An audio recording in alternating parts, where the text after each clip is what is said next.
আমরা স্বাধীন বলতে কোনো মুসলমান এখন বিশ্বে নাই, এখন সবাই আমরা পরাধীন। আমরা এই যে চতুর্দিকে ভারত কাটাতার, আপনি চাইলে কি যেতে পারবেন? আপনি ওমরা করতে মনে চাইলো আপনি যেতে পারবেন? আপনার মনে চাইলো দিল্লিতে যাবেন, দেওবন্দে যাবেন, পাকিস্তানে যাবেন, সৌদি আরবে যাবেন, যেতে পারবেন? আপনার মনে চাইলো আপনি অর্থ উপার্জন করার জন্য বিদেশে যাবেন, আপনি যেতে পারবেন না। তো তারা আমাদেরকে জাতীয়তাবাদের সীমানা দিয়ে, সেকুলারিজমের সীমানা দিয়ে আমাদের মুসলমানিত্বের যে উম্মার যে পরিচয়, এটাকে কেড়ে নিয়ে আমাদেরকে ভৌগোলিক বিভিন্ন দেশের পরিচয় আবদ্ধ রেখে মূলত এই 50-60-70টা মুসলিম দেশ, এগুলো একটাও স্বাধীন দেশ না, এগুলো এক একটা হচ্ছে কারাগার আমাদের জন্য। এগুলো গোয়েন্দা সংস্থার মাথা খারাপ।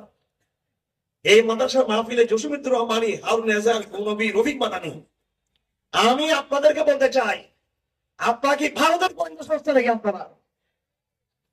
কারণ আমরা আলহামদুলিল্লাহ পড়ালেখা করি, খুব খবর রাখি। গোয়েন্দাগিরি আপনাদের চেয়ে আমরা আরো ভালো বুঝি, খুব ভালো বুঝি আপনাদের চেয়েও। এটা ভারতের কনসার্ন আমাদেরকে নিয়ে।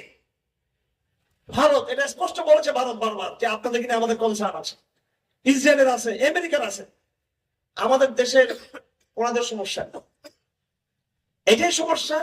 ওই যে গোলামি, দাসত্ব, পরাধীনতা।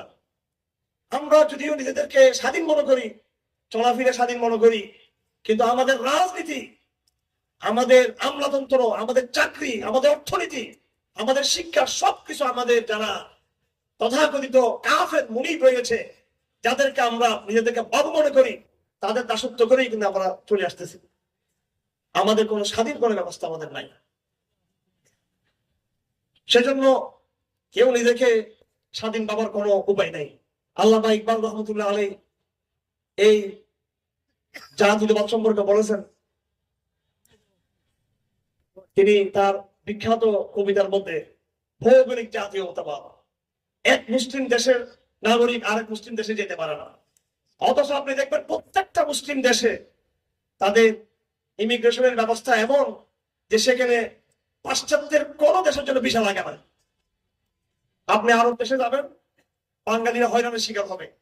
মালয়েশিয়াতে যাবেন, আপনাকে ইমিগ্রেশন থেকে পাঠিয়ে দিবে বাংলাদেশে, যদি আপনি শিক্ষিত হন না কেন।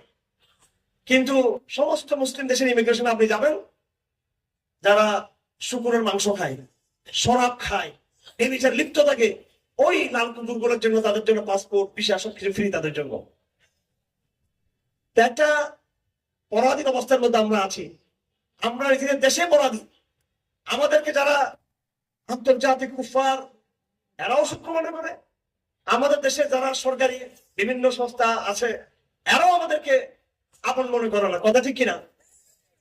আল্লামা ইকবাল বলেছেন, इस दौर में मैं और है मैं और जम और साकी ने बना किया रोश लुत्फ सितम और मुस्लिम ने भी तामीर किया अपने हरम और तहजीब के आजर ने तरसवाय सनम और। যে এই যুগে শরাব নাম পাল্টে গেছে, এই যুগে মূর্তির নাম পাল্টে গেছে। তাহজিব কে আজর নে तरसवाय सनम और। আগে ইব্রাহিমের পিতা উনি মূর্তি তৈরি করতেন, আর বর্তমানে ইব্রাহিমের পিতার মতো একদম পাথরের গাছের মূর্তি তৈরি হয় না। এখন মূর্তি সফটওয়্যার চলে আসছে, গণতন্ত্রের মূর্তি আর জাতীয়তাবাদের মূর্তি। এখন ইকবাল বলেন, उनताज़ खुदा में बड़ा सबसे वतन है जो उसका बेरहम है वो मजहब का कफन है। তিনি বলেন, বর্তমানে যতগুলো মূর্তি রয়েছে, শিরকের প্রতীক রয়েছে, তার মধ্যে জাতীয়তাবাদ, দেশভিত্তিক ভৌগোলিক জাতীয়তাবাদ, এটা হচ্ছে সবচেয়ে বড় মূর্তি। এটা ইকবালের কথা। ইকবাল দেওবন্দের ছাত্র না, ইকবাল হাফেজারিয়া পড়িয়ার মাদ্রাসার ছাত্র না, ইকবাল হেফাজ ইসলামের দায়িত্বশীল না, ইকবাল মেজাব ইসলাম পার্টি জমিয়ত উলামা ইসলামের লোক না। আল্লামা ইকবাল উনি পাশ্চাত্যে পড়ালেখা করেছেন, ইউরোপে পড়ালেখা করেছেন, সেখান থেকে তিনি ডক্টরেট করেছেন, দর্শন নিয়ে পড়ালেখা করেছেন, ফিলোসফি নিয়ে পড়াশোনা করেছেন। তিনি তার সারা জীবন কাটিয়েছেন সেখানে। তিনি কাছে থেকে দেখেছেন এই আন্তর্জাতিক এই কুফরি ব্যবস্থাকে কাছে দেখে দেখেছেন। আমার ভাইরা, আমাদের সংকট, আমাদের ক্রাইসিস, এটা কোন জায়গায়? আমরা তো কথায় কথায় বলি যে আমাদের মধ্যে ঐক্য নাই, আমাদের ঐক্যবদ্ধ হওয়া দরকার। আমাদের ঐক্যবদ্ধ হবার আগে আমাদের কিস্তি ঠিক করতে হবে আগে। ঐক্যবদ্ধ হয়ে গেলে কিস্তি সহ ঐক্যবদ্ধ হয়ে ডুবে যাবেন সবাই। কিন্তু আবার কিসের ভিত্তিতে আপনি ঐক্যবদ্ধ হবেন? এই জন্য বাংলাদেশে যারা বলতে চায় আমরা ঐক্যবদ্ধ না, এটা আমাদের সমস্যা, আমরা এটা বিশ্বাস করি না। ঐক্য আমাদের, ঐক্য বা অনৈক্য এটা বড় প্রশ্ন না। বড় প্রশ্ন হলো আমাদের আকীদার জায়গা, চিন্তার জায়গা বিশুদ্ধ কিনা। যদি আমাদের চিন্তার জায়গা বিশুদ্ধ হয়, আমাদের আকীদার জায়গা বিশুদ্ধ হয়, এরপরে আমরা যদি অল্পমুখী হয়ে থাকি, জমাবদ্ধ থাকি এবং সুন্নাহ মতো আমরা যদি আমিরের আনুগত্য করে থাকি, অবশ্যই ওই স্বল্পসংখ্যক লোক আমরা অবশ্যই বিজয়ী হব। আর যদি আমরা যত ঐক্যবদ্ধ হই না কেন, আমাদের আদর্শ ঠিক নাই, আমাদের আকীদা ঠিক নাই, আমাদের চিন্তাধারা ঠিক নাই, আমাদের সিরাত রাসূলের উপরে কোরআন সুন্নাহর উপর দাবি করি এক পা, আরেক পা আমরা গরম ধরে দিয়ে রাখছি। আমরা এরকম দৌদুল্যমান অবস্থায় হাজারো ঐক্যবদ্ধ হলেও কোনো লাভ নাই। হযরত সাওবান মাওলা রাসূলুল্লাহ সাল্লাল্লাহু আলাইহি ওয়াসাল্লাম তিনি হাদিস উল্লেখ করেছেন রাসূল থেকে। তিনি বলেন, আল্লাহর নবী বলেন, ইউশিকুল উমামু আন তাদাআ আলাইকুম তাদাআল আকালাতি ইলা কাসাদিহা قالوا ومن قلة نحن يومئذ يا رسول الله قال لا بل أنتم كثير ولكنكم غثاء كغثاء السيل। আল্লাহর নবী বললেন, একটা সময় কাছে আসতেছে, ইউশিকু খুব সন্নিকট, আন তাদাআ আলাইকুম তাদাআল উমামু আলাইকুম তাদাআল আকালাতি ইলা কাসাদিহা। এটা আপনারা নিশ্চয়ই শুনেছেন হাদিসটা। আরব দেশে ওদের খাবারের কালচার হলো বড় প্লেটে খাবার খাবে, এটা ওদের সংস্কৃতি। বিয়ের অনুষ্ঠানে, যত স্মার্ট অনুষ্ঠান হোক, প্যান্ডেল থাকবে এরকম মাঠে, বড় প্যান্ডেলের মধ্যে শত শত হাজার হাজার প্লেট থাকবে, শত শত হাজার হাজার মানুষ এই বড় বড় প্লেটে খাবে। একটা প্লেটে 10 জন, 7 জন, 6 জন করে করে বসে। ঠিক একটা খাবারের প্লেটকে চতুর্দিক থেকে যেভাবে খাবারের জন্য ঘেরাও করে বসে মানুষ, ঠিক মুসলিম উম্মাহকে গ্রাস করার জন্য সমস্ত কুফার শক্তি একটা সময় ঐক্যবদ্ধ হয়ে যাবে। আল্লাহ নবী বললেন, সাহাবায়ে কেরাম জিজ্ঞেস করলেন, ওয়া মিন কিল্লাতিন নাহনু ইয়াওমাইযিন ইয়া রাসূলুল্লাহ, ইয়া রাসূলুল্লাহ, সেদিন কি আমরা সংখ্যায় কম থাকবো, মানুষ কম, এই জন্য তারা আমাদেরকে ধরবে? আল্লাহ নবী বললেন, লা বাল ইন্নাকুম আনতুম কাসীর, তোমরা সংখ্যায় বেশি। মুসলিম উম্মাহর সংখ্যা বর্তমানে হিন্দুদের চেয়ে বেশি নাকি কম? বেশি নাকি কম? ইহুদিদের চেয়ে বেশি নাকি কম? বেশি। খ্রিস্টানদের সমান সমান, বৌদ্ধ, খ্রিস্টান, মুসলমান পৃথিবীর সবচেয়ে বেশি, তাদের গিয়ে বেশি। এবং ধর্ম পালনের দিক থেকে মুসলমানদের প্রধান সংখ্যাগরিষ্ঠ, কারণ অন্য ধর্মপন্থীরা তাদের ধর্ম সেইভাবে পালন করে না। আল্লাহ নবী বললেন, বালান্তুম কাসীর, সংখ্যায় তোমরা কম হবা, ওয়ালাকিন্নাকুম গুসাউন কাগুসাইস সাইল, কিন্তু তোমরা হবা সেই সাগরের, সমুদ্রের ঢেউয়ের খড়কুটার মতো তোমরা। ওয়ালা ইয়ানজিআন্নাল্লাহু মিন সুদুরি আদুবিকুম মাহাবাদা মিনকুম, আর আল্লাহ পাক সুবহানাহু ওয়া তাআলা তোমাদের শত্রুদের অন্তর থেকে তোমাদের ভয়, তোমাদেরকে সমীহ করা। এক সময় বাঙালি মুসলমানের কথা বললে হিন্দুস্তান কাঁপতো, এখন হিন্দুস্তান পাত্তাও দেন আমাদেরকে। এটা বেশি দেরির কথা নয়। যখন এদেশ পূর্ব পাকিস্তান ছিল, তখন তো হিন্দুস্তান নামও শুনতে পারতো না। আমি পূর্ব পাকিস্তানের কথা বাদ দিলাম। বাংলাদেশ স্বাধীন হবার পরে জিয়াউর রহমানের আমলে, এমনকি এরশাদের আমলও আমাদের স্পষ্ট মনে আছে, আমাদের ভারত এত বেশি ভয় পেত আমাদের দেশের গোয়েন্দা সংস্থাগুলোকে। আমাদের দেশের ডিজিএফআই, আমি নামটা নিয়ে বলতেছি, এবং বিভিন্ন গোয়েন্দা সংস্থা, এদের ভয়ে ভারত তথ্যের কাঁপত। আর এখন পুলিশের মতো গরিব গোয়েন্দা সংস্থা পর্যন্ত বাংলাদেশে জঙ্গি বুঝে এরা। ভারত ভয় করতো বেশি দেরি না, কিছুদিন আগেও এই ভয় তারা কিন্তু এখন করে না। আমেরিকা ভয় করতো, ব্রিটিশ ভয় করতো মুসলমানদেরকে। আল্লাহ নবী বলেন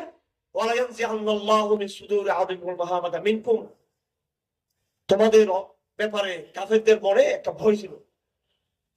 এবং অন্য হাদিসে আছে عن جابر بن عبد الله رضي الله عنه قال أوتيت خمسا لم يعطهن أحد قبلي من الأنبياء।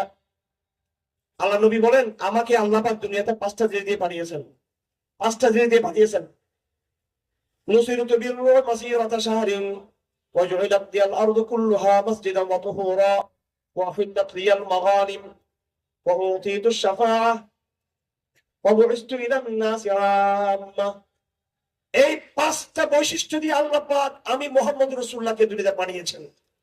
এই 5টা বৈশিষ্ট্যের মধ্যে প্রথম বৈশিষ্ট্য হচ্ছে নুসিরতু বির-রু'বি মাসিরাতা শাহরিন। আমি মুহাম্মদ রাসূলুল্লাহ সাল্লাল্লাহু আলাইহি ওয়াসাল্লামকে কাফেররা 1 মাস পরিমাণ সফরের দূরত্ব, কোন ব্যক্তি যদি উটের উপরে, গাধার উপরে, ঘোড়ার উপরে, খচ্চরের উপরে 1 মাস লাগাতার সফর করে, 1 মাস পরিমাণ সফর করে সে যত পরিমাণ দূরত্বে যাবে ততটুকু দূরত্বে থাকা কাফেররা আমি মুহাম্মদ রাসূলুল্লাহকে ভয় পাবে। আল্লাহ নবীর যে বৈশিষ্ট্য দিয়ে আল্লাহ নবীকে দুনিয়াতে পাঠানো হয়েছে, আমাদের মধ্যে সেই বৈশিষ্ট্যের ছিটাফোঁটা কিছু না কিছু থাকবে। কথা বুঝে আসছে আপনাদের? আল্লাহ নবীর যে বৈশিষ্ট্য নবী হিসেবে আছেন পরিপূর্ণ 100 ভাগ। আমরা যেহেতু নবী না, নবীর উম্মত, সেজন্য 100 ভাগ আমাদের মধ্যে সেই নবুয়তের বৈশিষ্ট্য থাকবে না। তবে নবুয়তের সামান্য কিছু আল্লাহ পাক সেই নবীর উসিলায়, নবীর ভালোবাসায়, নবীর ওয়ারিস হিসেবে আল্লাহ পাক আমাদেরকেও দিবেন। এই জন্য যুগ যুগ ধরে, 100 বছর ধরে মুসলিম উম্মাহকে কাফেররা ভয় পেয়েছে। কথা ঠিক কিনা? সাহাবায়ে কেরাম যখন আল্লাহ রাসূলের ইন্তেকালের পরে তাদের পিছনে কোনো নবী নাই, রোম জানে, পারস্য জানে রাসূলের ইন্তেকাল হয়ে গেছে, রাসূলুল্লাহ দুনিয়াতে বেঁচে নাই, তাদের লিডারশিপ নাই, তাদের নবী নাই, কাফেররা ভালো করে জানে। এরপরও সাহাবায়ে কেরাম কোন শক্তিতে রোমকে বিজয় করলো, পারস্যকে বিজয় করলো, মিশর এবং ইরাককে বিজয় করলো। তখন তো রাসূলুল্লাহ সাথে ছিলেন না। ওই যে আল্লাহ নবীর যে বৈশিষ্ট্য, কাফেরদের অন্তর রোগ, তারা আগে রাসূলুল্লাহকে ভয় করত। এরপর রাসূলুল্লাহর যারা সাহাবী ছিল, সৈনিক, সাহাবায়ে কেরামদের খোলাগুলোকে তারা সেই ভয় করত। ওসামা বিন লাদেন একজন সাধারণ ব্যবসায়ী, একজন ইঞ্জিনিয়ার, সৌদি আরবের একজন ধনাঢ্য ব্যক্তি। উনি কোন মুসলিম দেশের সেনাবাহিনী প্রধান ছিলেন না, সাধারণ একজন ইমানদার। তার ভয়ে সকল বিশ্ব তাদের কুফরি শক্তি থরথর করে কাঁপত। কথা ঠিক কিনা? মোল্লা ওমর নিরীহ, ওসামা বিন লাদেন তো ধনী লোক ছিলেন, ইঞ্জিনিয়ার ছিলেন। মোল্লা ওমর তো একেবারে কওমি মাদ্রাসার একজন মাঝামাঝি পর্যায়ের আলেম ছিলেন। ওনাকে পর্যন্ত সকল পরাশক্তিগুলো ভয় পেয়েছে। এই ঘটনা 1000 বছর আগে, 500 বছর আগে, 600 বছর আগের হলে আমরা সেটা পড়ে পড়ে একেবারে চোখের মধ্যে পানি ভিজিয়ে খাইতাম। ওরে বাপরে বাপ, 300 বছর আগে, 600 বছর আগে, 1000 বছর আগে মোল্লা ওমর নামে একটা লোক ছিল, এটা আমরা গল্প করতাম। আর সেই মোল্লা ওমরকে আল্লাহ পাক আমাদের চোখের সামনে দেখিয়ে দিয়েছেন। আমাদের মতো মোল্লাদের মতো আল্লাহ পাক তৈরি করে দেখিয়ে দিয়েছেন। একজন হুজুর, এতিমখানার উস্তাদ, একজন মাদ্রাসার শিক্ষক, নিরীহ শিক্ষক, যার কাপড় গুলো ছিল গরিব, 2টা জামার চেয়ে বেশি জামা ছিল না, যার পাগড়ি ছিল পুরাতন পাগড়ি, যার পায়জামা ছিল পুরাতন, এরকম একজন নিরীহ আলেম, সে কিভাবে একটা পরাশক্তির গর্দনকে তার বাড়ির পায়ের তলে চাপাইতে পারে, সেটা আল্লাহ এই জমানায় আমাদেরকে দেখিয়ে দিয়েছেন। তার সন্তান মোল্লা ইয়াকুব বেঁচে আছে, আফগানিস্তানের ডিফেন্স মিনিস্টার, প্রতিরক্ষা মন্ত্রী, আমার দেশের প্রতিরক্ষা মন্ত্রী, পাকিস্তানের প্রতিরক্ষা মন্ত্রী, মিশরের প্রতিরক্ষা মন্ত্রী, সৌদি আরব প্রতিরক্ষা মন্ত্রী, মালয়েশিয়ার জর্ডানের প্রতিরক্ষা মন্ত্রী, আলজেরিয়ার সুদানের প্রতিরক্ষা মন্ত্রী, মালয়েশিয়ার ইন্দোনেশিয়ার প্রতিরক্ষা মন্ত্রী এক পাল্লায় রাখেন। আর আফগানিস্তানের সে হুজুর এখনো বেঁচে আছে, মোল্লা ওমরের ছেলে, তাকে এক পাল্লায় রাখেন। কার পাল্লা ভারী হবে আপনারা বলেন? কাকে ভয় করে? এত মুসলিম বিশ্ব এদেরকে পাত্তাও দেয় না, কারণ এরা গোলাম। সুন্দর সুন্দর শিক্ষিত শিক্ষিত আদর্শ বলা, এটা আল্লাহ নবীর ওয়াদা। নসিরুত বিল রূহ মাসিরাতা শাহরিন, আল্লাহ আমাকে পাঠিয়েছেন ভয় দিয়ে, শত্রুরা আমার নামের মধ্যে ভয় পাবে। তো সেই ভবিষ্যৎবাণী রাসূল করেছেন আখেরি জামানায় কাফেরদের অন্তরে সে ভয় আর মহাল থাকবে না, থাকবে না। ওয়ালা ইয়াকযিবান্নাল্লাহু ফি কুলুবিকুমুল ওয়াহান, এরপর রাসূলুল্লাহ বলেন আর কি হবে, তোমাদের অন্তরে আল্লাহ পাক ওয়াহান ঢেলে দিবেন তোমাদের অন্তরে। সাহাবায়ে জিজ্ঞেস করলেন ইয়া রাসূলুল্লাহ ওয়ামাল ওয়াহানু, ওয়াহান কি জিনিস? আল্লাহ রাসূল বললেন হুব্বুদ দুনিয়া ওয়া কারাহিয়াতুল মাউত, ওয়াহান হলো দুনিয়ার ভালোবাসা আর মৃত্যুকে পছন্দ করা। কথা ঠিক না বেঠিক? কথা ঠিক না বেঠিক? এই জমানায় কাফেররা জানে মুসলমানদের সবকিছু আছে, কিন্তু তারা জীবনকে ভালোবাসে, বিলাসিতা। সারা দুনিয়ার কাফের কোন মুসলিম দেশকে পাত্তাও দেয় না, কোন মুসলিম সেনাবাহিনীকে পাত্তাও দেয় না। কথা ঠিক না বেঠিক? কিন্তু সারা দুনিয়ার কাফের হামাসের নাম শুনে ভয় পায়, তালেবানের নাম শুনে ভয় পায়। কারণ তালেবান তো বাংলাদেশের মিলিটারির মতো শক্তিশালী না, হামাস তো পাকিস্তান মিলিটারির মতো শক্তিশালী না। যারা শক্তিশালী, স্মার্ট, শিক্ষিত, তাদেরকে পাত্তাও দিচ্ছে না, আর যারা গরিব অসহায় এদেরকে পাত্তা দিচ্ছে। কারণ আল্লাহ রাসূল হাদিসে বলে দিয়েছেন এই যারা মুজাহিদিন তাদের অন্তরে দুনিয়ার ভালোবাসা, কমফোর্ট, বাঁচতে হবে, বাচ্চাকে খাওয়াইতে হবে, বউকে পালতে হবে, পানি করতে হবে, হ্যাঁ কি করতে হবে, আমার ফ্ল্যাট বাড়ি কিনতে হবে, এটা করতে হবে, সেটা করতে হবে, এই কাপুরুষতা এটা ধ্বংস করেছেন। বাংলাদেশ সেনাবাহিনী নিয়ে বর্তমানে বাংলাদেশে খুব স্পর্শকাতর বিষয় চলতেছে। এই সেনাবাহিনীর ভালো মন্দ দুটো আছে। বিগত জুলাই বিপ্লবে সেনাবাহিনীর যারা সৈনিক ছিল, যারা জুনিয়র অফিসার ছিল, তাদের কারণেই মূলত জুলাই বিপ্লব সফল হয়েছিল। তারা কিন্তু বড় বড় অফিসার ছিল না। শেখ হাসিনা তার 16 বছরের ক্ষমতার আমলে যে কাজটা করেছে সেটা হলো টাকা দিয়ে সে বুদ্ধিজীবী হুজুর সেনাবাহিনীর অফিসারদেরকে সে ক্রয় করেছে। বেনজিরের মতো বদমাশ তৈরি হয়েছে, মনিরের মতো। এরপরে সেনাবাহিনীতে আজিজ ছিল, জেনারেল আজিজ, বড় বড় লেফটেন্যান্ট জেনারেল, মেজর জেনারেল, যাদের মধ্যে অনেককে আমরা চিনতাম, এদেরকে তারা শেখ হাসিনা কিনেছে টাকা দিয়ে, পয়সা দিয়ে, বিদেশের সুযোগ সুবিধা দিয়ে, বড় বড় তাদেরকে শিল্প কারখানা এবং ডেভেলপের দায়িত্ব দিয়ে এমন ভাবে টাকা পয়সা দিয়ে বোধ বানিয়ে ফেলেছেন।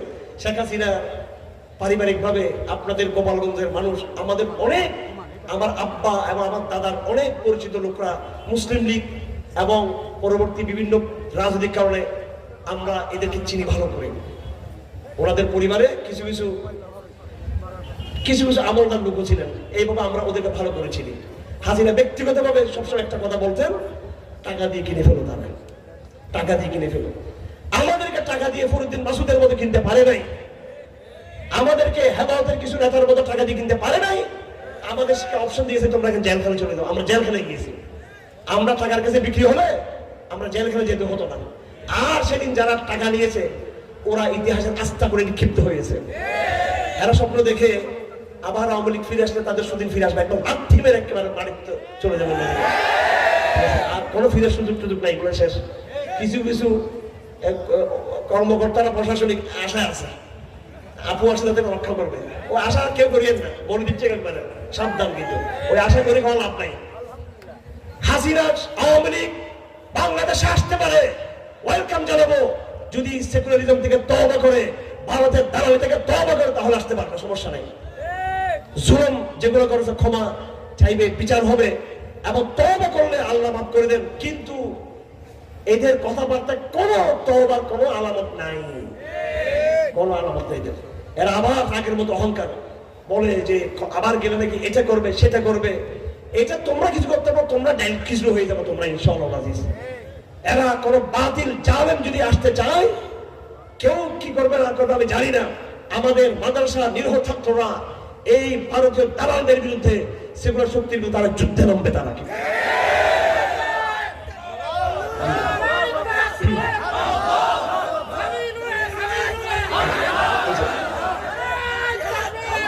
ভাইরা আমার ভাইয়েরা, আল্লাহর নবীজি আমাদের এই জমানার রোগ ঠিক করে দিয়েছেন। সেই রোগ হলো হাদিসে যেটা বলেছেন কমফোর্ট। আজকে মুসলমানদের এই দুর্গতির কারণ হচ্ছে তাদের মধ্যে বিলাসিতা।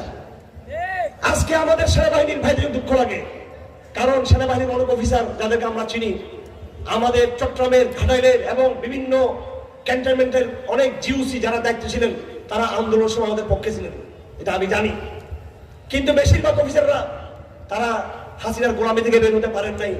সর্বশেষ সৈনিকরা বলে দিল আমাদেরকে, হাসিনা পতনের আগে, আমরা হাসিনার টাকা পয়সা গুমুট খাই নাই, আমরা হাসিনার পায়খানা খাই নাই, আমরা তৌহিদের চাদরকে বিশ্বাস করি। তারা আমাকে ফোন করে বলেছে যে আপনার রাজপথে শক্ত থাকবেন, রাজপথ ছাড়বেন না। আমাদেরকে আমাদের জেনারেলরা, আমাদেরকে আমাদের স্যাররা যদি গুলি করার জন্য হুকুম দেয়, সেই গুলির হুকুম আমরা মানব না। আমরা এটা ওয়াকার সাহেবকে বলে দেওয়া হয়েছে, যেদের পক্ষ থেকে, জুনিয়র অফিসারদের পক্ষ থেকে এবং সৈনিকদের পক্ষ থেকে। সুতরাং আইন শৃঙ্খলা বাহিনীকে বলে দিচ্ছে স্পষ্টভাবে, বাংলাদেশ আর কখনো আগের জুলুমের বাংলাদেশে, গুম খুনের বাংলাদেশে ফিরে যাবে না। কারণ তোমাদের বাহিনীর মধ্যেই তৌহিদের সৈনিক রয়েছে। আলহামদুলিল্লাহ। তোমরা যদি আবার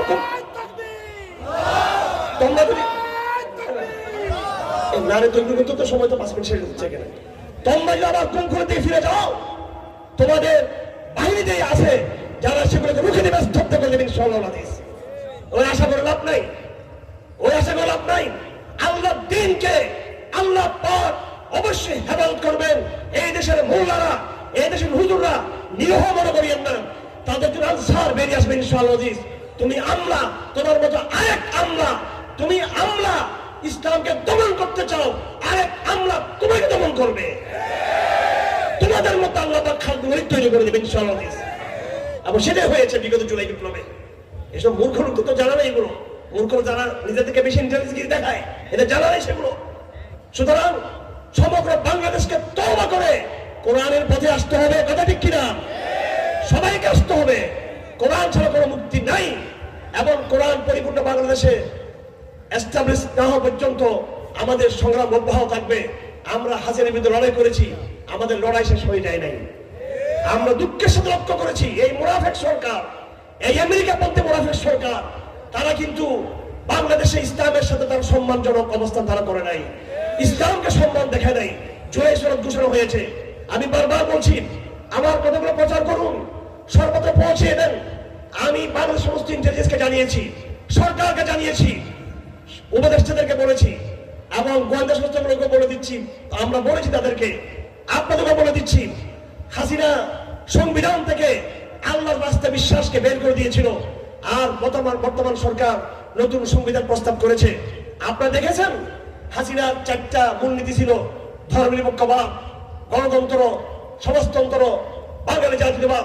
এই 4টা মূলনীতি ছিল শেখ হাসিনার। এটা ছিল ভারতীয় মূল্যবোধ, ভারতীয় মূলনীতি। ভারতীয় মূলনীতিকে বাংলাদেশের মূলনীতি বলে চাপিয়ে দেওয়া হয়েছে। কারণ ভারতের সংবিধানে সেকুলারিজম লেখা আছে, ভারতের সংবিধানে গণতন্ত্র লেখা আছে, ভারতের সংবিধানে জাতীয়তাবাদ আছে, ভারতের সংবিধানে সমাজতন্ত্র আছে। ওখান থেকে নকল করে বাংলাদেশ সংবিধান তারা যুক্ত করেছে।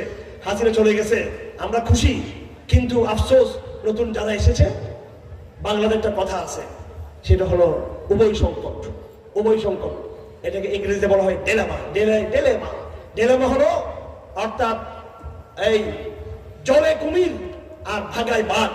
সুন্দরবন থেকে কাছে, সুন্দরবনে গেলে সবার ভয় লাগে, পানিতে নৌকাতে চললে কুমিরের ভয়, আর জঙ্গলে ঢুকলে বাঘের ভয়। কথা ঠিক না বেটি? এই বাঙালি মুসলমান পড়ে গেছি আমরা শাকের করতের মধ্যে পড়ে গেছি আমরা। পানিতে থাকলে কুমিরের ভয়, আর যদি আমরা বাগায় উঠি, মাটিতে উঠি, তাহলে বাঘের ভয়। আমরা পানিতে ছিলাম, হাসিনার সাথে লড়াই করেছি, কুমিরের রাজত্বে ছিলাম, কুমিরের পেটের মধ্যে ছিলাম। আল্লাহ পাক সুবহানাহু ওয়া তাআলা আমাদেরকে যেইভাবে নবী হযরত জুন্নুনকে তিনি কি করেছেন, উদ্ধার করেছেন মাছের পেট থেকে, আল্লাহ পাক আমাদের কুমিরের পেট থেকে উদ্ধার করেছেন। কিন্তু আমরা কি দেখলাম, কুমিরের পেট থেকে উদ্ধার হতে না হতে আমেরিকান বাঘ ভারতীয় কুমিরের পেটে ছিলাম, আর আমেরিকার বাঘ এখন আমাদেরকে গ্রাস করতে চায় আমাদেরকে এখন। দেখুন এই জুলাই সনদে আমি কিছু কথা বলতে চাই, আপনারা রাগ করবেন না। আমরা বর্তমানে যাদেরকে নেতৃত্বে আমরা দেখতেছি, ইসলামপন্থীদেরকে, ইসলামী দলগুলো, এবং বিশেষ করে আমি আমার দল হেফাজত ইসলামকে বলতে চাই, আমি পরিষ্কার করে দিতে চাই, এটা আপনারা মনে করবেন এই দিন শেষ। আপনারা যখন সরকারের কাছে যান, আমরা আপনাদের সবকিছু পর্যবেক্ষণ করতেছি। এই দেশে কারা হেফাজত ইসলাম? যারা রক্ত দিয়েছে তারাই আসলে হেফাজত ইসলাম। যারা রাজপথে লব্বাইক করে যে কোনো সময় আমাদের উপস্থিত হয় তারাই হেফাজত ইসলাম। পদ পদবীর জন্য যারা লালিত তারা কিন্তু আসলে হেফাজত ইসলাম না। তারা আপনারা যারা হেফাজত ইসলামের বাইরেও আরো একাধিক ইসলামী দল যারা জুলাই সনদ আপনারা স্বাক্ষর করেছেন, আমি আপনাদেরকে জিজ্ঞেস করতে চাই, কবি বলেছেন মানাস বেগানগা হারগিজ না আলম, মানাস বেগানগা হারগিজ না আলম। আমি আমার শত্রুর বিষয়ে কোনো অভিযোগ দিব না। সে আমার শত্রু, সে আমাকে মারবে, সে আমাকে বঞ্চিত করবে, এটা স্বাভাবিক। আমার শত্রুর বিষয়ে আমার কোনো অভিযোগ নাই। মানাস বেগানগা হারগিজ না আলম কে আজে বামন কর আশরা কর। আমার সাথে যে বিশ্বাসঘাতকতা করা হয়েছে, আমার সাথে যে বেঈমানি করা হয়েছে, আমার পিঠে যে ছুরি মারা হয়েছে, এটা আমার শত্রু মারেনি, বরং সেটা আশরা কর আমার পরিচিত ব্যক্তি, সেই আমার পিঠে ছুরি মেরেছে। ইসলামের ক্ষতি বারবার হয়েছে, শত্রুর দ্বারা যতটুকু তার চেয়ে আপন লোকের দ্বারা বেশি হয়েছে। জসিমুদ্দিন রহমানী কারাগারে থাকতে আমাকে চিঠিতে লিখেছিলেন, তিনি একটা চিঠি লিখেছিলেন যে मेरे सर में जख्म किसके पत्थर से हुआ बताओ। আমার महफिल में हर एक के हाथ में যে ফুল থা, মাহফিলে সবার হাতে আমি দেখলাম যে ফুল ছিল সবার কাছে দেখলাম ডানে বাবার সামনে। मेरे सर में जख्म किसके पत्थर से हुआ बताओ। কিন্তু আমার মাথায় কার পাথরের কারণে আমার মাথা রক্তাক্ত হলো, আমাকে সেটা বলো। আমি তো সবার হাতে ফুল দেখেছি, এই ফুলওয়ালাদের মধ্যে বিশ্বাসঘাতক কে ছিল যে পাথর নিয়ে আমার মাথাকে রক্তাক্ত করেছে? জসিমুদ্দিন রহমানের কারাগার থেকে বের হতে দেরি হলো কেন? যেহেতু ঐক্যবদ্ধ হবে আলেম সমাজ বলতে পারে নাই, রহমান সাহেব আমাদের এটা বলতে পারে নাই। আমি সম্মান করি এই মাদ্রাসার মুহতামিমকে, আল্লাহ পাক তার এই প্রতিষ্ঠানকে নূর দ্বারা নূরান্বিত করুক, এই প্রতিষ্ঠানকে ইলমের মারকাজ বানিয়ে দিক, দাওয়াতের দুর্গ বানিয়ে দিক, সিরাতের দুর্গ বানিয়ে দিক। হিম্মত করে সাহস করে কারণ নির্যাতিত তৌহিদের মুয়াজ্জিনকে তারা একত্রিত করেছেন। আপনাদেরকে কেউ যদি সন্দেহ করে, রাষ্ট্রের কোন অপশক্তি যদি আপনাদেরকে চোখ উংলিতে কথা বলে আমাদেরকে জানাবেন। আপনারা হিম্মত করে থাকবেন। আপনারা এদিন না এই দেশের মালিক আপনারা। এই দেশের মালিক পুলিশ না, এই দেশের মালিক র্যাব না, এই দেশের মালিক কোন সেনাবাহিনী না, এই দেশের মালিক আলেমরা, এই দেশের মালিক সাধারণ মুসলমান, এই দেশের মালিক। কথা ঠিক কিনা? সুতরাং তৌহিদের উপর অটল থাকার চেষ্টা করবেন, আল্লাহর বাস্তব বিশ্বাস রাখবেন, হিম্মত করে চলবেন, মুসলমানদেরকে ঐক্যবদ্ধ রাখার চেষ্টা করবেন, তৌহিদের পরে কমিটমেন্টকে ঠিক রাখার চেষ্টা করবেন। আল্লাহ আপনাদের অবশ্যই বিজয় ও সম্মানিত করবে আপনাদেরকে। তো এই মুনাফিকের কথা বলতে চাচ্ছিলাম। আমি আমার বক্তব্যে যে কয়েকটা আয়াত পড়েছিলাম, মুনাফিকের আয়াত পড়েছি আমি। সমস্যার এটা নয়, সমস্যার গোড়া চিহ্নিত করতে হবে। চতুর্দিকে শত্রু, এটা সমস্যা না। আমার ঘরে আমার ভাই আমার পক্ষে নাই, এটা তো সমস্যা। আমার ঘরে আমার ভাই আমার পক্ষে থাকলে আমি শত্রুকে মোকাবেলা করতে পারি। আমি কি শত্রু মোকাবেলা করবো, নাকি আমার বিশ্বাসঘাতক বেঈমান ভাইকে আমি তার সাথে আমি করবো? এজন্য আমার ভাইরা, আমি আগে বলেছি, আদর্শহীন ঐক্য পুরো কিস্তিকে ডুবিয়ে দিবে, লাভ নাই। ঐক্যের কথার আগে আমরা জানতে চাই, ইসলামপন্থীদের ম্যানিফেস্টো আমরা দেখতে চাই, ইসলামপন্থীদের ইশতেহার দেখতে চাই। কথা ঠিক কিনা? আপনারা সেকুলার জুলাই সনদ চান, নাকি আল্লাহর জমিনে আল্লাহর ঘোষণাপত্র দেখতে চান? বলেন।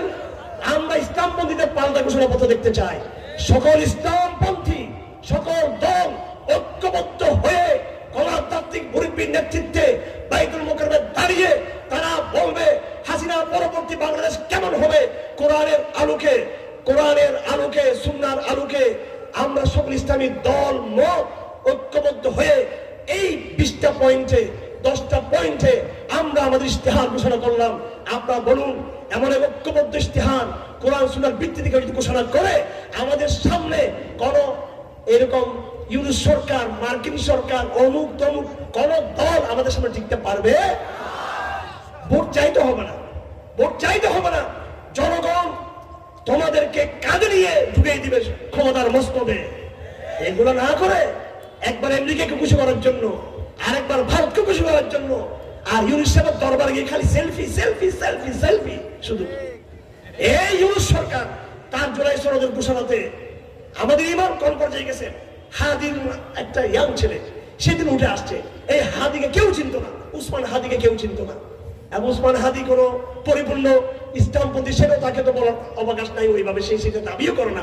সে যদি বলতে পারে জুলাই সনদে বিসমিল্লাহ নাই, তার মতো একজন আওয়াম যদি বলতে পারে, একজন আলেম যারা জুলাই সনদে স্বাক্ষর করলো গত 2 সপ্তাহ আগে যে ঘোষণা করলো, আপনারা সবাই গিয়ে সিগনেচার করলেন, আলেম হয়ে প্রশ্ন তুলতে পারেন নাই আপনারা যে জুলাই সনদে বিসমিল্লাহ কোথায়?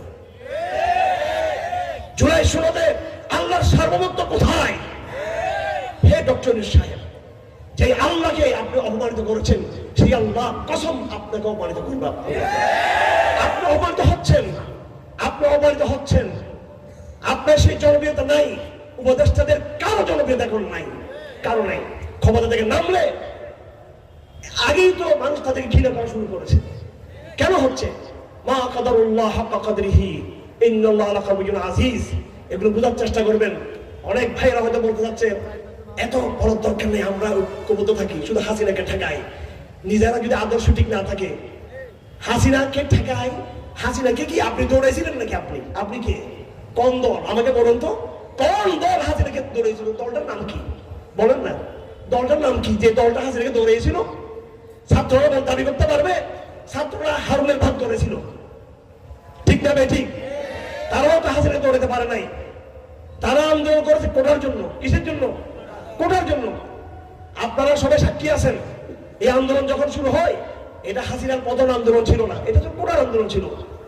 কিন্তু আল্লাহ পাক তার গায়বী সাহায্যের মাধ্যমে চতুর্দিক থেকে আবাবিল পাখি নামিয়ে দিলেন। কোটা কাদের জন্য? কোটা হচ্ছে পাবলিক বিশ্ববিদ্যালয়ের জন্য, কথা ঠিক কিনা? কোটা কাদের জন্য? পাবলিক ইউনিভার্সিটির জন্য। প্রাইভেট ইউনিভার্সিটিতে তো পড়ার কোনো ব্যাপার নাই। প্রাইভেট বিশ্ববিদ্যালয়ের ছাত্ররা কেন নামলো যুদ্ধের মধ্যে? কে নামিয়েছে? প্রাইভেট বিশ্ববিদ্যালয়ের ছাত্র নামার পরে আন্দোলন ভিন্ন গতিতে চলে গেল, কথা ঠিক না বেরি? যখন প্রাইভেট বিশ্ববিদ্যালয় ছেড়ে নামলো তখন সরকার দেখলো এই আন্দোলন আর সীমাবদ্ধ নাই। কিসের মধ্যে?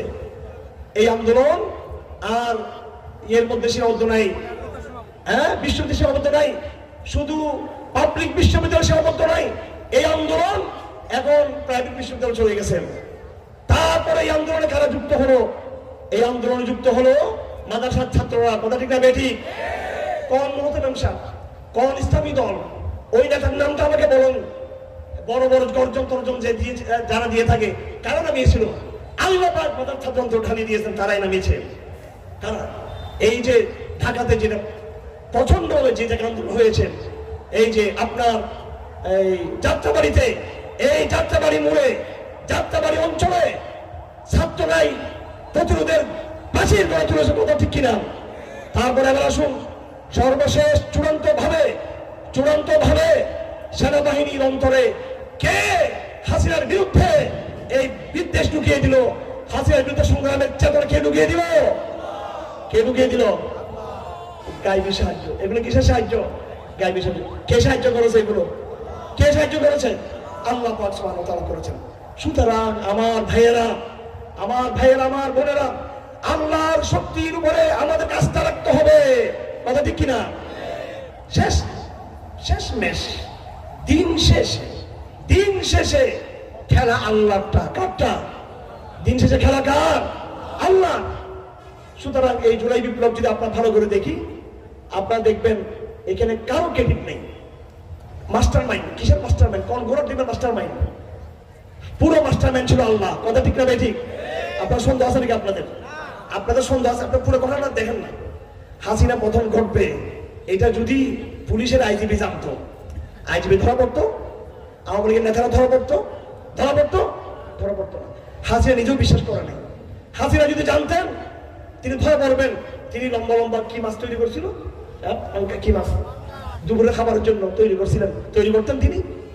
কেউ বোয়াল মাছ আর কি কি মাছ কে জানে, উনি কল্পনা করেন নাই, উনি কল্পনা করেন নাই, ওনার বাহিনী কল্পনা করে নাই, কেউ ওনার ভারত ওনার আব্বা কল্পনা করে নাই। আমরা তো রাজনীতি করি জানি। আমার ভাইয়েরা, আল্লাহকে চেনার চেষ্টা করুন, কথা দীর্ঘায়িত করবো না। আল্লাহকে চেনার চেষ্টা করুন, আল্লাহকে চেনার চেষ্টা করুন।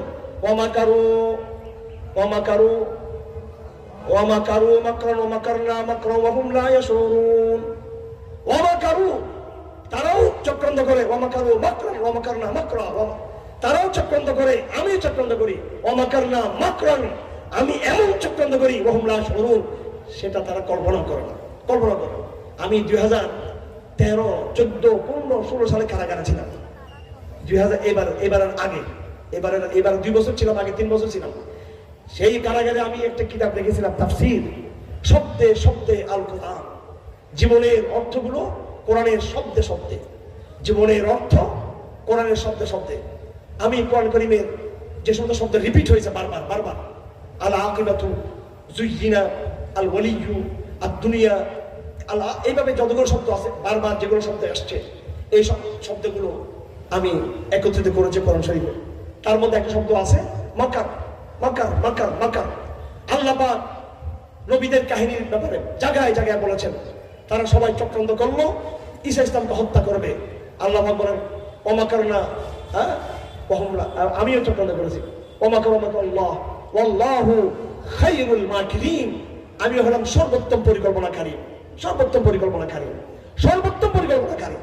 বাংলাদেশে কি হবে, আগামীতে কি হবে, আমেরিকা যা চায় তা হবে না, আল্লাহ যা চান তা হবে। আপনি যা চান তা হবেন না, আল্লাহ যা চান তা হবে। এই জন্য ওলামায়ে কেরামের উদ্দেশ্যে বলতে চাই, ফার্সি কবি বলেছেন, উর্দু কবি বলেছেন, ইনকিলাবাতে জাহাঁ ওয়াইজ রবে কহো হর তগয়্যুর সে সদা আতি হ্যায় ফাফহাম ফাফহাম। ইনকিলাবাতে জাহাঁ ওয়াইজ রবে কহো, পৃথিবীর নানান ঘটনার ক্রিয়া প্রতিক্রিয়া, নানান পথ পরিবর্তন, ওয়াইজ রবে কহো, এগুলো আল্লাহর পক্ষ থেকে আলামত, আল্লাহর ওয়াইজ, আল্লাহর কথা স্মরণ করিয়ে দেন। হর তাগায়ুর সে সদা আতি হে, পৃথিবীর প্রত্যেক পরিবর্তন থেকে এই আওয়াজ আসে, ইফহাম ইফহাম, আল্লাহকে চিনো। সেই আল্লাহ একবার আফগানিস্তানে কাফেরদেরকে পরাজিত করেছে, সেই আল্লাহ আরেকবার ফিলিস্তিনে হামাসকে বিজয় করে ইহুদিদেরকে পরাজিত করেছে, সেই আল্লাহ আরেকবার সিরিয়াতে হাফেজ আল আসাদের বাহিনীকে, বাশার আসাদের তাগুত বাহিনীকে, দাজ্জাল বাহিনীকে পরাজিত করেছে, সেই আল্লাহ আরেকবার বাংলাদেশে হাসিনার ফেরাউনকে পরাজিত করেছে। হর তাগায়্যুর সে সদা আতি হে, প্রত্যেক পরিবর্তনের আওয়াজ আসতেছে, ইফহাম, বুঝো, আল্লাহ খেলতেছে। আগামী দিনেও বর্তমান আলোচনার সাথে যারা বেয়াদবি করেছে, আপনি দেখবেন আল্লাহ পাক এদেরকে কিভাবে লাঞ্ছিত করে। আল্লাহর সাথে মশকারি করলো খবর আছে। এই দুঃখ ইসলামদের কমালো আসা আগামী দিনে। হাসিনা মুক্ত বাংলাদেশে 15 বছর হাসিনা লড়াই ছিল ইসলামের বিরুদ্ধে। তোমরা জুলাই সনদ ঘোষণা করলা, সংসদ ভবনে দাঁড়িয়ে, জুমার দিন, কোন দিন ছিল সেটা? জুমার দিন ছিল। আস্তাগফিরুল্লাহ, নাউযুবিল্লাহ মিন যালিক। আমি সবাইকে আহ্বান করবো, ইসলামপন্থীরা জুলাই বিপ্লব সিগনেচার করেছেন, অনতি বিলম্ব ঐক্যবদ্ধ হয়ে নতুন পাল্টা সনদ ঘোষণা করুন, প্রস্তাব তৈরি করেন, সরকারকে পাঠান ওখানে। এই সনদ আমরা মানি না, আমরা এই সনদ আমরা মানি না, এই সনদ আল্লাহ ছাড়া কোন সনদ মানি। অনেকের ভয় লাগে, এই সমস্ত বলা ঠিক না, এখন নির্বাচন তো ক্ষমতা যাওয়ার চান্স, এগুলো না বলি। কি ক্ষমতা যাওয়ার চান্স? আল্লাহ যদি দরজা বন্ধ হয়ে রাখে, ক্ষমতা যাওয়ার জিন্দেগি ক্ষমতা যেতে পারবেন না, কেউ বলে দিচ্ছে, জিন্দেগি যেতে পারবেন না। আধ্যাত্মিক হবার চেষ্টা করুন, আধ্যাত্মিক হবার চেষ্টা করুন। এই দেশকে পাল্টাতে হলে, এই বিশ্বকে পরিবর্তন করতে হলে আল্লাহর সাথে আধ্যাত্মিক সম্পর্ক লাগবে। এক চোখে আল্লাহর কুদরত দেখতে হবে, আরেক চোখে দুনিয়া বুঝতে হবে। আপনারা শুধু দুনিয়া বুঝেন, আল্লাহটা বুঝেন না। দুনিয়া গোড়ার দিন বুঝেন, দুনিয়া বুঝেন শুধু এদেরকে খালি সালাম করা, এদেরকে ভয় দেখাবেন, এরা তখন আপোষ করবে। এদেরকে সার ডাকবে, এরা তো আরো জেগে বসবে আপনার কাছে। কি রাজনীতি বুঝেন? আমেরিকাকে, ভারতকে কেন আমরা বস ডাকবো? আমরা এদেরকে, ওরা এই ভারত 20 বছর বলে নাই আমাদেরকে, তোরা তালেবানের দালাল, তোরা তালেবান জঙ্গি। হাজার হাজার মিথ্যা আমরা শেখ হাসিনা করেছে ভারতের ইন্ধনে, যে এরা তালেবানের সমর্থক, এরা সন্ত্রাসবাদী। কথা ঠিক না বেঠিক? সেই ভারত আল্লাহ দেখিয়ে দিল যে তালেবানকে দমানোর জন্য ভারত এত কিছু করলো আমেরিকার সাথে।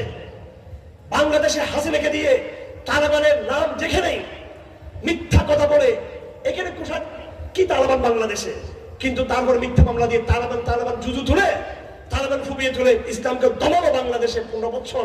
সে ভারত আজকে আফগানদের পা চাটতেছে, আজকে তাদের সাথে আপোষ করতেছে। কথা ঠিক না বেটি? আপনিও যেদিন বিজয়ী হবেন সেদিন বিশ্ব আপনার দরবারে এসে তারা হাজির হবে। আর আপনি কেমনি বিজয়ী হবেন? তালেবান নাকি ভারতের সাহায্য নিয়ে বিজয়ী হয়েছিল নাকি আল্লাহর সাহায্য নিয়ে? আল্লাহর সাহায্য নিয়ে। আমরা বলতেছি না যে একবারে যুদ্ধ শুরু করে দেন, এটা আমরা বলি না। আমার ইচ্ছা সবগুলো আছে। আপনার ঐক্যবদ্ধ হন, বাংলাদেশের জনগণ সচেতন করুন, মোটিভেশন করুন, দাওয়াত দেন, তরুণদেরকে ঐক্যবদ্ধ করুন, কলেজ বিশ্ববিদ্যালয়কে দুর্গ পরিণত করুন, তৌহিদের আর্থিক সক্ষমতা অর্জন করুন। মুসলিম বিশ্বের বিভিন্ন সরকার এবং তাদের বিভিন্ন সংগঠন মুসলিম বিশ্বের শক্তির সাথে বাংলাদেশকে সমন্বিত করুন, শক্তি অর্জন করুন। এগুলো আমরা বলি। আমাদের শিক্ষা, আমাদের বিজ্ঞান, আমাদের প্রযুক্তি সব লাইনে আমাদেরকে এক্সপার্ট হওয়ার দরকার। আমরা কখনো বলি না একটা মূর্খ সমাজ দিয়ে, শুধু জিহাদের আওয়াজ দিয়ে আমরা জেএমবির মতো নেমে যাবে, সেটা বলতেছি না। আমরা অবশ্যই বলি সুদক্ষ শিক্ষিত কর্মী হতে হবে, কিন্তু তার আগে অবশ্যই তাদেরকে ইমানদার হতে হবে আগে। ইমান ছাড়া জ্ঞান, এটা হচ্ছে দজ্জালি, ফিতনা। আর জ্ঞান ছাড়া ইমান, এটা হলো এই মুনাফিকি। জ্ঞান ইমান আছে, জ্ঞান আছে, ইমান নাই, এটা মুনাফিকি। জ্ঞান আছে কিন্তু কি নাই? ইমান নাই, এটা কি? মুনাফিকি। আর ইমান আছে কিন্তু তার কোনো জ্ঞান নাই, এটা হচ্ছে বোকামি। আল্লাহ রাসূলের ইমানও ছিল, আর কি ছিল? জ্ঞানও ছিল। বাংলাদেশে আমরা একটা পরিবর্তন চাই, সেটা হবে ইমান এবং জ্ঞান দুটো সমন্বয় করেই আমরা বিপ্লব ঘটাবো বাংলাদেশে। আমরা যে সিলেবাস প্রস্তাব করব, স্মার্ট সিলেবাস, এটা সেকুলার সিলেবাস দিচ্ছে, এটা উন্নত হবে আমাদের সিলেবাস। আমরা বাংলাদেশের জন্য যে অর্থনীতির প্রস্তাব করব, সেটা বর্তমান পুঁজিবাদী সুদভিত্তিক অর্থব্যবস্থার চেয়ে আমাদের অর্থনীতির প্রেসক্রিপশনটা আর উন্নত হবে ইনশাআল্লাহ।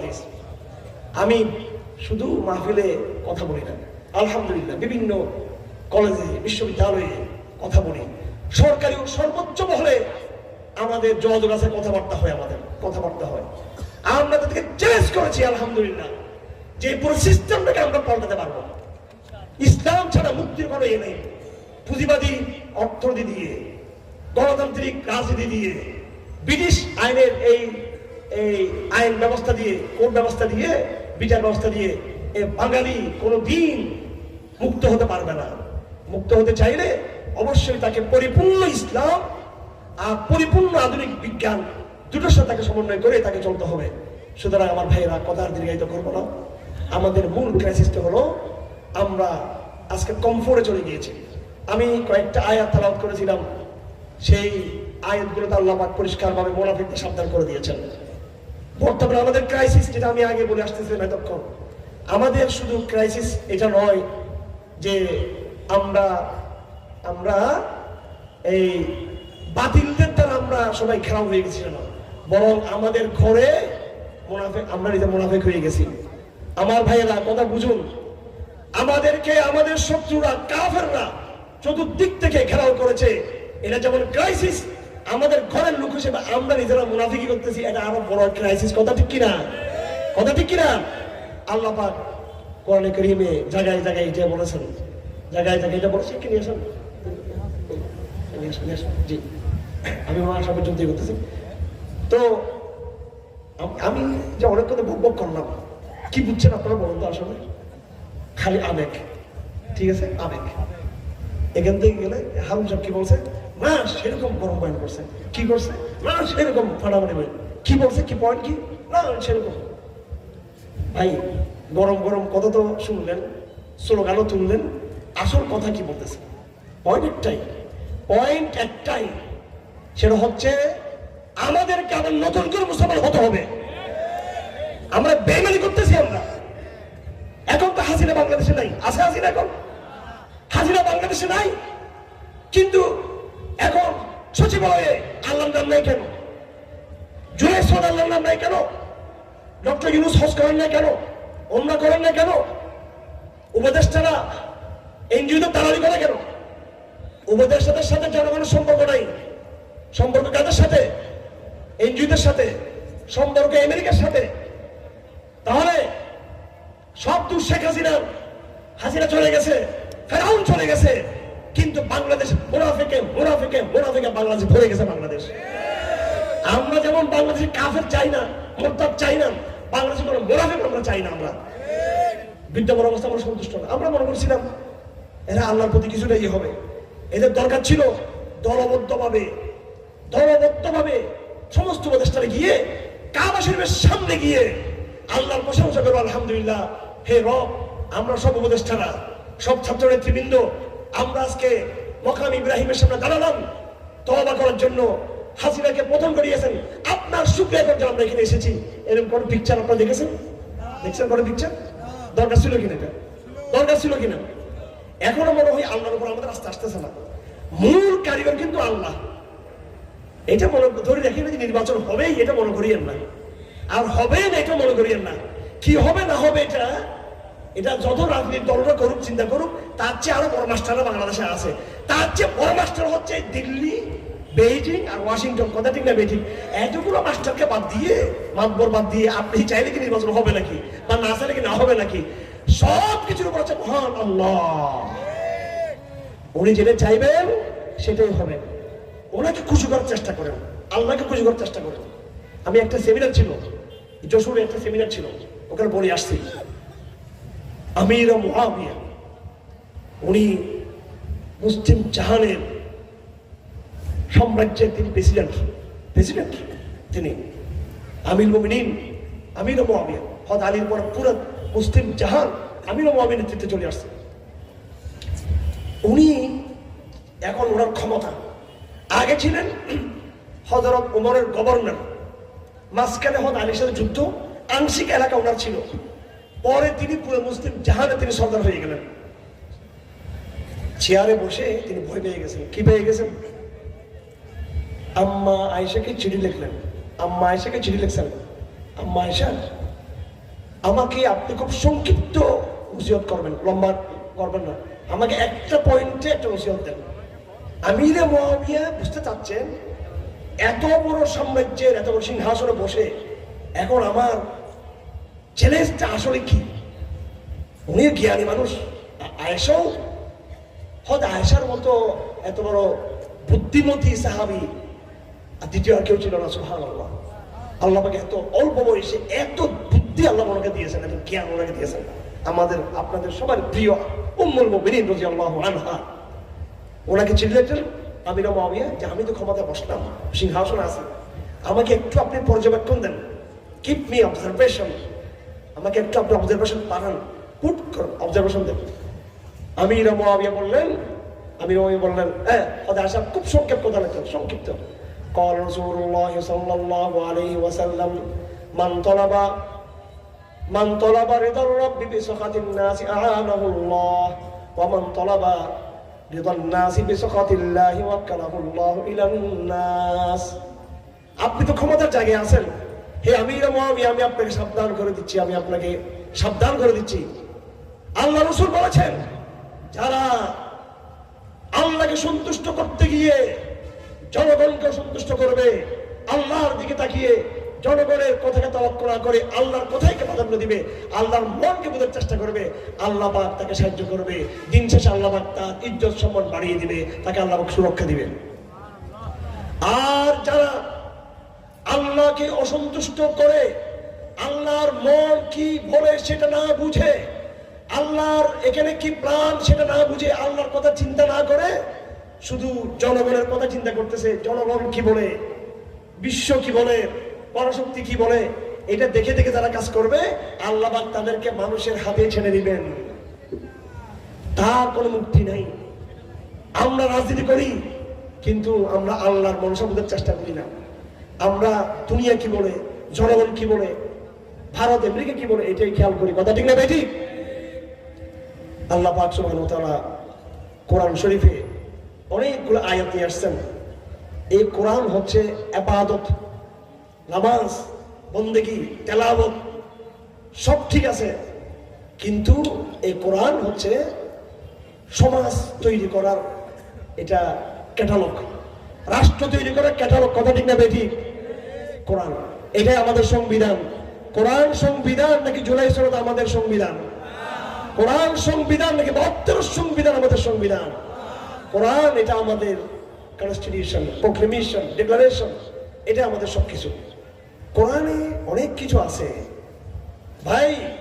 সাহাবায়ে কেরাম অর্ধেক টাইম কোরআনকে নিয়ে তাহাজ্জুদের নামাজ পড়তেন, কান্নাকাটি করতেন, তেলাওয়াত করতেন, আর অর্ধেক টাইম কোরআন নিয়ে রাষ্ট্রবিজ্ঞান বুঝতেন, কোরআন থেকে পলিটিক্যাল সায়েন্স বুঝতেন।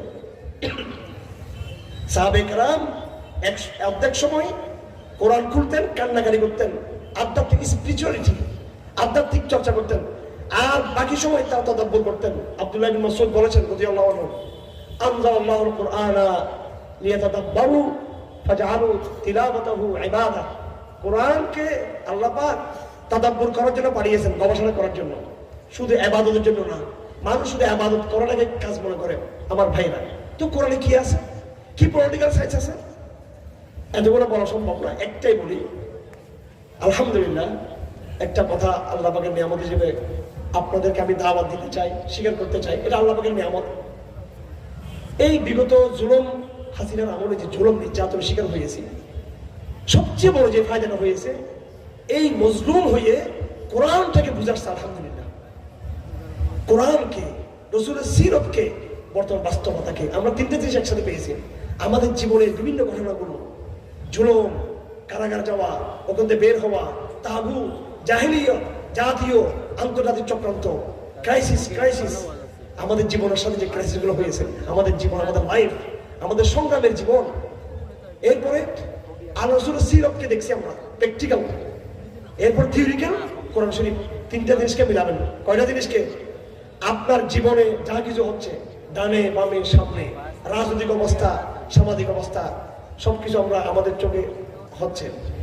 তারপর এটার সাথে আপনি আল্লাহ রাসূলের জীবনীকে মিলাবেন, যে আল্লাহ রাসূলও এইভাবে বিভিন্নভাবে কখনো কাফেরদের দ্বারা, কখনো মুনাফিকদের দ্বারা আক্রান্ত হয়েছেন, আপনার সাথে মিলে যাচ্ছে।